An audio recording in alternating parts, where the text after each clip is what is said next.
I want to do a little segment on this because I didn't think it would be a controversy, but it is. So, this past weekend, Saturday, to be exact, Jim Leyland, Jim Leyland had already made the Hall of Fame. Jim Leyland had his number retired in Comerica Park. He's now permanently on that brick wall. If you've ever been to Comerica Park, if you've ever seen Comerica Park on TV, you got the brick wall. They got a myriad of players. They got Jack Morris. They got Willie Horton. They got Alan Trammell. They got Willie Whitaker.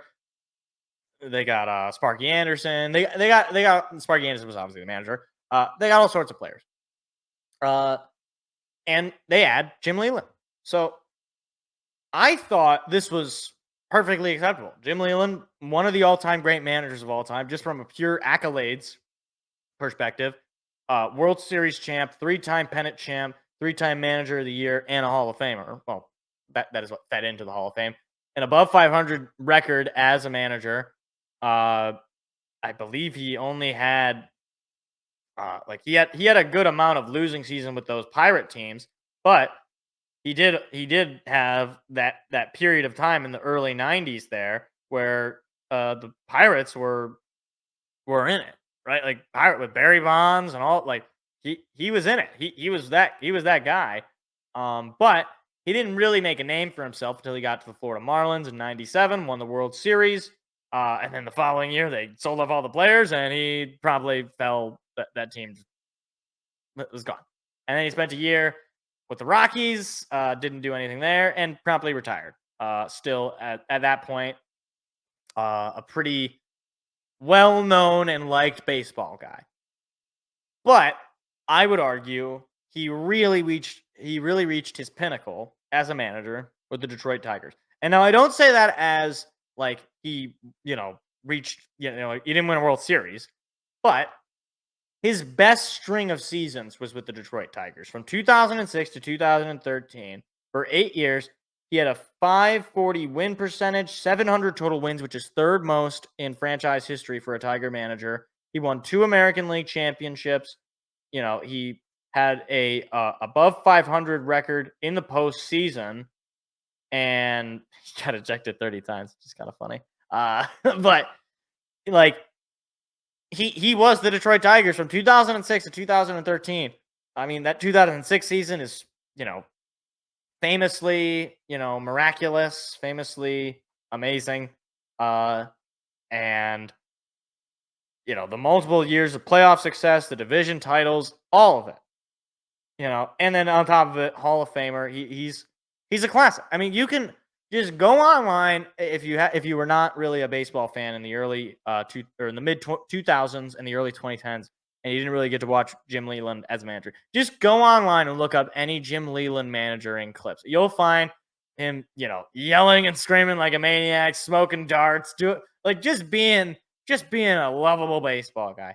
And for me, it was like, yeah, it's clear he was Detroit Tiger baseball for that period of time. And outside of that period of time, prior to 1984 and some of those 80s Tiger teams, and you go into the 60s, the Tigers have just been terrible.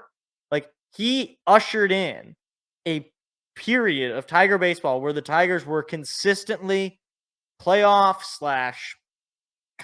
/ competitive baseball. And I figure it makes perfect sense to retire him. However, there was a large myriad of people who do not think his number should have been retired. And I'm shocked by it. Like, what would he have had to do? And the common retort is, well, he never won a World Series, so he was here. Okay. That's true. He never won a World Series. He made 2. It was more than he ever did for any other team. But he didn't win. And largely, they got destroyed. But as a manager, he did win a World Series, right?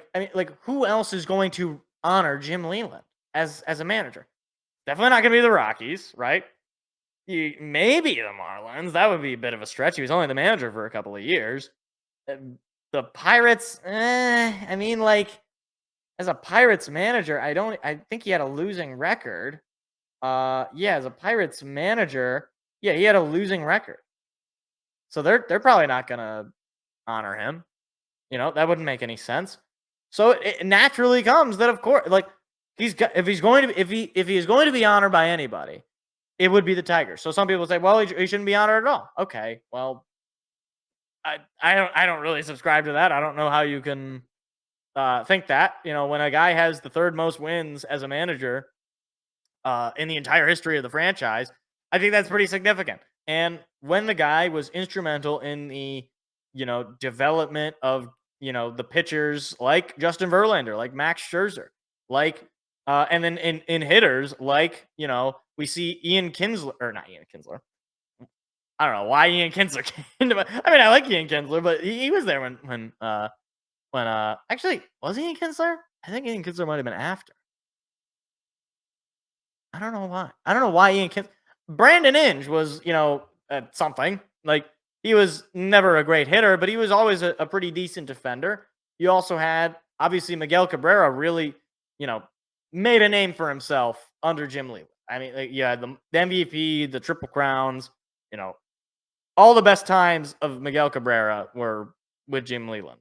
Uh, Unless you want to go and look at some of those Marlins seasons, that's fine. But he is a Tiger, and he's known when he was under Jim Leyland. Who am I thinking of? I mean, look, the Tigers didn't develop a lot of hitters, all right? But either way, Jim Leyland was there for all the successes of the 2000s.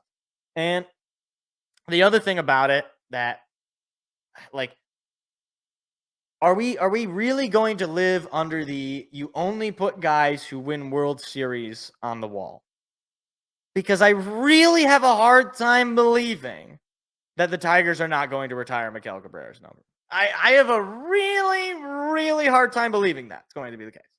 And basically, Miguel Cabrera and Jim Leyland, for me at least, it's parallel in that if you have one, you're going to have the other, right? Like Miguel Cabrera, did he win a World Series with the Tigers? Nope.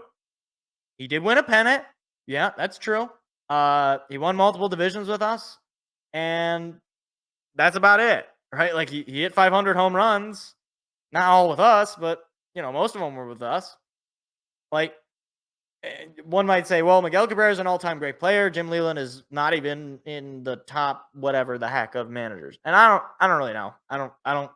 I'm not going down the lines of all-time great managers, but certainly for Tiger, like this is the thing. It is a Tigers unique thing, right? Like it, and outside of that, he's already been acknowledged by the baseball world as a Hall of Fame manager.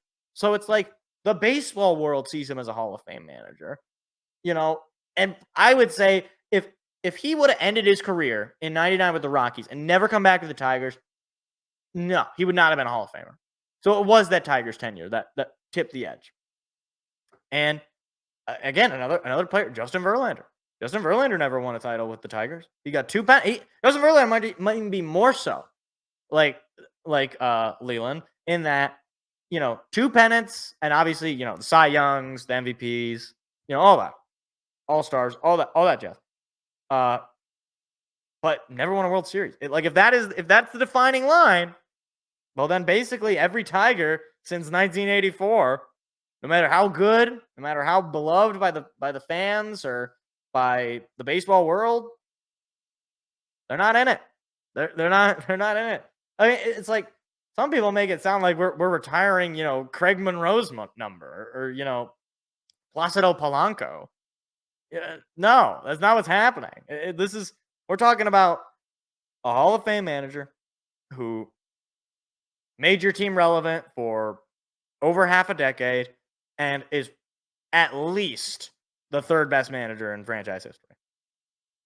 I think Jim Leyland deserves to have his number retired. I'd be happy to hear some other more,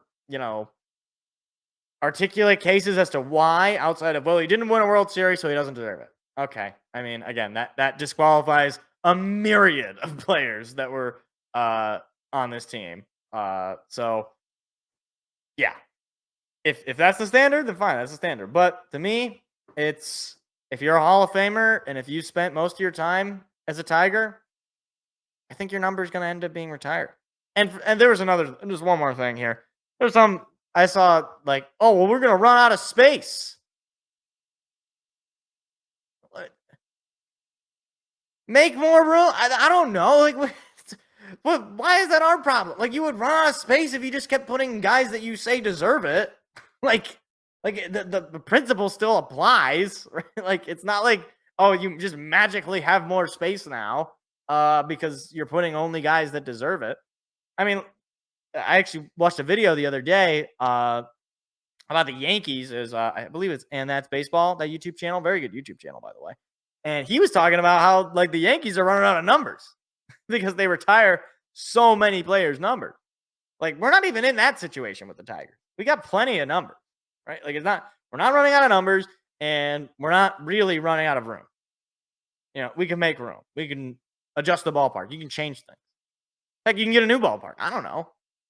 Like, either way, Leyland, for me, he's always been the Tiger manager. He's the face of when Tiger baseball was serious and when it was good and fun.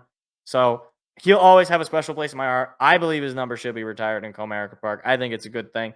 And the ceremony was cool. And the game that they ended up playing was great. They ended up winning, walking it off. That was fun. So good for Jim Leyland. He's a Hall of Famer. He deserves to be on the wall. That's that. Hi, it's me again. If you enjoyed what you just saw, hit the like and subscribe button. We do live shows every Tuesday at 7 p.m. Eastern. Hope to see you there.